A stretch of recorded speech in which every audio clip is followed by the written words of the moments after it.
सांगलवाडीच्या नागरिकांसाठी अहोरात्र झटणारा नगरसेवक म्हणून ज्याची ओळख आहे ते महाविकास आघाडीचे अभिजित कोळी यांनी पुन्हा एकदा महापालिकेच्या महासभेत नागरिकांसाठी भेडसावणाऱ्या पाण्याच्या प्रश्नावर आवाज उठविला.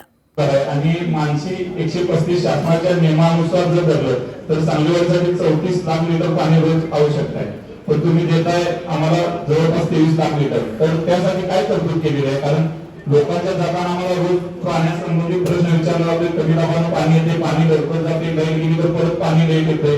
रोज आम्ही लोकांना उत्तर देऊन थांबलोय. तर तुम्ही आम्हाला त्यासाठी काय उपाययोजना केल्या त्याचं उत्तर देत नाही तुम्ही. मी स्वतः 3 दिवस रात्री गेलो, तुम्हाला रात्री 2 वाजता तिथून फोन केला होता, तुम्ही झोपेत उचलला फोन माझा, नाही असं नाही. आणि आम्ही 3 दिवस सलग जात होतो स्वतः पंपिंग स्टेशनवर.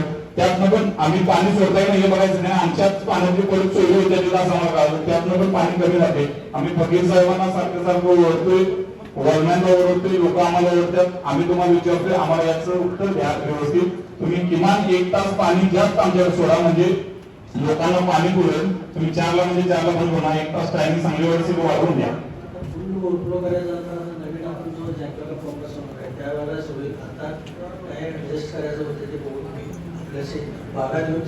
आम्ही नागरिकांना काय उत्तर द्या? तुम्ही 10 लाख लिटर पाण्याचा शहर आहे सांगलीवाडी. 35 लाख पाणी उचलतो. जे रंगा करतात नगरसेवक अभिजित भोसलेंसारखे नगरसेवक घेऊन जाब विचारतात, त्यांना तुम्ही व्यवस्थित पाणी सोडताय, तिथं पण कमी आहे. जाब विचारतात तरी पण कमी आहे. आम्ही काहीच विचारत नाही, आमच्यावर अन्याय करायला का तुम्ही? आम्ही सांगलीवाडीच्या नागरिकांना उत्तर आता देऊ शकत नाही. आणि आमचं 1ला चालू करून 4 1 मिनिट पण चालू ठेवत नाही तुम्ही पुढे.